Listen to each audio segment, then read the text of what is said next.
রাজশাহী সিজ brand সেটি আবারও প্রমাণ করে দিল। যদি বলো কেন, তাহলে সম্পূর্ণ ভিডিওটা দেখো, তাহলে বুঝতে পারবা। রাজশাহী শহর এমনিতে সৌন্দর্যতে ভরপুর, আর তার উপরে আজকে রাজশাহীতে মেলা এবং কনসার্ট হতে যাচ্ছে, তাও আবার রাজশাহীর অপরূপ সৌন্দর্য জায়গায়, রাজশাহী মুক্ত মঞ্চে।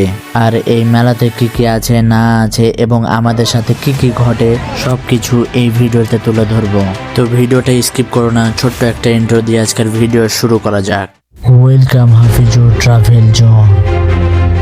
আসসালামু আলাইকুম এভরিওয়ান, কেমন আছো তোমরা? আশা করি তোমরা সকলে অনেক ভালো আছো। তোমাদের দোয়া এবং ভালোবাসায় আমি অনেক ভালো আছি। আজকে দুই বন্ধু বাসা থেকে বের হয়ে গেলাম রাজশাহী শহরকে ঘুরতে এবং উপভোগ করার জন্য, কারণ আজকের ওয়েদারটা অনেক সুন্দর ছিল।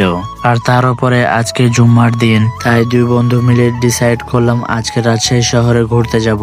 আর যে কথা সেই কাজ, রাজশাহী শহরকে ঘুরতে বের হয়ে গেলাম একদম বিকেল বেলা। আর রাজশাহী শহরকে যদি উপভোগ করতে চাও তাহলে বিকাল এবং রাতে ঘুরতে যাই বেটার হবে, কারণ এই সময় রাজশাহী শহরকে দেখতে মনোমুগ্ধকর লাগে। তাই আমরা বিকেল বেলা ঘুরতে বের হয়েছি। আর আমরা যাচ্ছি এখন মুক্ত মঞ্চে। আর রাজশাহী শহরের রাস্তা উপভোগ করে যেতে যেতে হঠাৎ ঢাকা শাহ মখদুমের 5 মিনিটের জ্যামে পড়ে যায়। সাধারণত রাজশাহী শহরে সেরকম জ্যাম পড়ে না, তবুও আজকে যেহেতু ছুটির দিন শুক্রবার, এই দিনে সবাই ঘুরতে বের হয়, তার কারণে আজকে রাস্তাঘাটে অনেক জ্যাম। আর অবশেষে আমরা গন্তব্যস্থানে পৌঁছে গেলাম। আর আমাদের যে এরোপ্লেনটা ছিল সে আমাদেরকে টেক অফ করায় রাজশাহী ফায়ার সার্ভিস মোড়ে। আর এখান থেকে 5 মিনিট হাঁটলে পারেই আমরা মুক্ত মঞ্চ পৌঁছে যাব। আর অবশেষে মুক্ত মঞ্চ পৌঁছে গেলাম। আর মুক্ত মঞ্চ পৌঁছানোর পর দেখি অনেক পরিমাণে জ্যাম এবং জনগণ রয়েছে, যা আমাদের ধারণার বাইরে। আর এখানে এসে দেখি একটা খুব সুন্দর মেলা বসেছে, আর তার জন্য আজকে অনেক ভিড় রয়েছে এখানে। আর এই ভিড় দেখে আমরা ডিসাইড করলাম আমরা মেলাতে ঢুকবো। আর যেই কথা সেই কাজ, আমরা মেলার ওখানে চলে গেলাম। আর মেলার এখানে এসে প্রথমে যেটা চোখে পড়ে সেটা হচ্ছে ঝিনাইদহ ঐতিহ্যবাহী পিঠার ঘর। আর এই পিঠার স্টলটি অনেক ভাইরাল পিঠার স্টল। আর সেটি দেখার পর একটু সামনে গিয়ে দেখি অনেক সুন্দর করে মেলার গেট সাজানো রয়েছে, যা দেখে আমাদের শরীরে মোটামুটি ভাব চলে এসেছে, মানে মেলা দেখার। আর যেটা ভেবেছিলাম সেটাও। আর সেই ভাব নিয়ে আমার বন্ধু আমাকে বলে যে তাড়াতাড়ি করে টিকিটটা কেটে নিয়ে আয়। আর তার জন্য একটুকু দেরি না করে টিকিটটা কাটতে যাই আমি, কিন্তু এই টিকিট কাউন্টারে অনেক ভিড়, তার কারণে অপেক্ষা এবং লাইন ধরা ছাড়া কোনো উপায় নেই। আর বহু প্রতীক্ষার পর আমি সামনে আগাই, কিন্তু একটা গাঞ্জুটা ছেলে ফুটা দিয়ে তাকিয়ে আমাকে বলে টাকা দে, টিকিট নে। এটা কি সহ্য করা যায়? আর আমি সহ্য না করতে পেরে আমি টাকা ফেরত চাই, কিন্তু টাকা কেটে নিয়ে টিকিট ফেরত দেয়।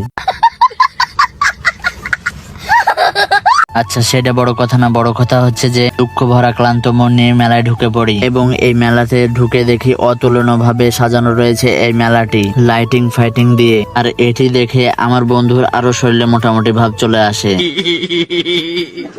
আর আমার বন্ধু বলে তখন,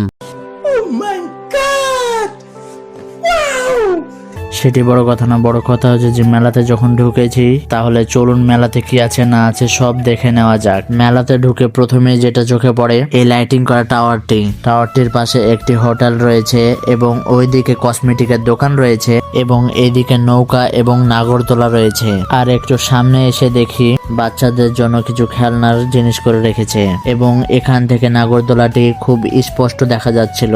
আর ওগুলো দেখার পর মেলাতে কি কি দোকান লেগেছে তা দেখতে চলে আসলাম এইদিকে। আর মেলাতে যেসব দোকানগুলো বসেছে সেগুলো বেশিরভাগই মেয়েদের জিনিস, যেমন কসমেটিক, জামা কাপড়, স্যান্ডেলের দোকান ইত্যাদি দোকান রয়েছে মেয়েদের। আর যদি ছেলেদের কথা বলি, ছেলেদের কোনো দোকানই নেই, শুধু চশমার দোকান রয়েছে আর এই বইয়ের দোকান রয়েছে।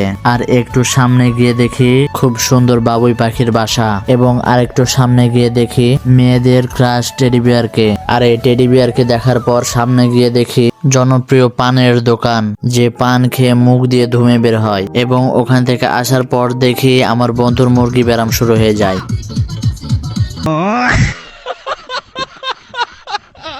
A few moments later. আর মেলাতে অনেক নাচানাচির পর অনেক রাত হয়ে গেছিল, তার জন্য এখন বের হয়ে যাব আমরা। আর ভিডিওতে যদি লাইক না দিয়ে থাকো তাহলে লাইকটা করে দিও এবং চ্যানেলটিকে সাবস্ক্রাইব করে দিও। তো মেলা থেকে বের হওয়ার পর আমরা চলে যাব এখন রাজশাহী কলেজে, কারণ ওখানে একটি কনসার্ট হতে চলেছে। আর বেশ কিছুক্ষণ হাঁটার পর রাজশাহী কলেজে ফাইনালি চলে আসলাম। আর রাজশাহী কলেজটা এত সুন্দর করে সাজানো হয়েছে তা দেখে আপনার মনটি জুড়িয়ে যাবে। তো চলুন বেশি বকবক না করে কনসার্টের ভিতরে ঢোকা যাক।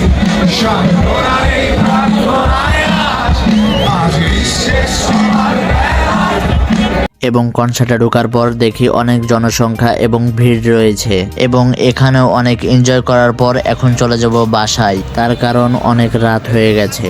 আর এই ব্লগটি এ পর্যন্ত রাখছি। Thanks for watching the video. আল্লাহ হাফেজ।